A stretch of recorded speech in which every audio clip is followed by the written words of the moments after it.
वाहेगुरु जी का खालसा, वाहेगुरु जी की फतेह। बहुत समय पहले की बात है। एक छोटे से गांव में एक साधु बाबा रहते थे। वे बहुत ही शांत और समझदार थे।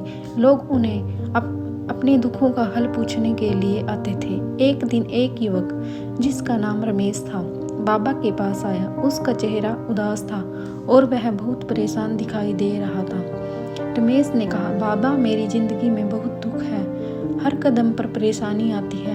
मेरा व्यवसाय नहीं चल रहा, परिवार में भी तनाव है और मैं हर समय चिंता में रहता हूँ। क्या आपको कोई तरीका पता है जिससे मैं अपने दुखों से मुक्ति पा सकूं? साधु बाबा मुस्कुराए और बोले, तुम्हारे दुख केवल तुम्हारा ही नहीं है। हर व्यक्ति के जीवन में सुख और दुख आते रहते हैं। तुम एक छोटी सी बात जानो और फिर आकर मुझसे मिलो।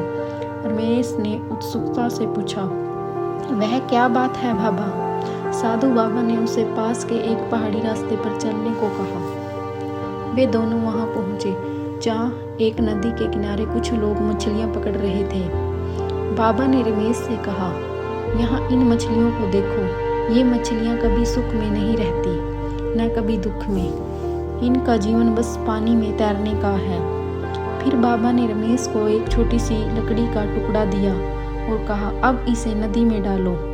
देखो यह लकड़ी कैसे बहती है। अगर तुम इससे तैरने दो तो यह कहीं भी जा सकती है।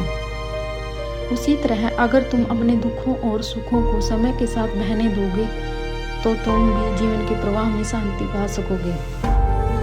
रमेश ने बाबा की बात मानी और लकड़ी को नदी में डाल दिया। जैसे जैसे वह लकड़ी बह रही थी, उसने महसूस किया कि उसी तरह उसे भी अपने जीवन के सुख दुख को एक साथ स्वीकार करना चाहिए। सुख और दुख दोनों ही जीवन के हिस्से हैं। अगर उन्हें बिना चिपके, बिना घबराए छोड़ दिया जाए तो जीवन और भी आसान हो सकता है।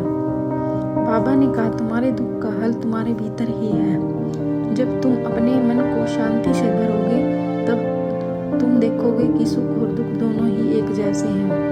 वे आते जाते रहते हैं, लेकिन तुम्हारी शांति हमेशा बनी रहती है।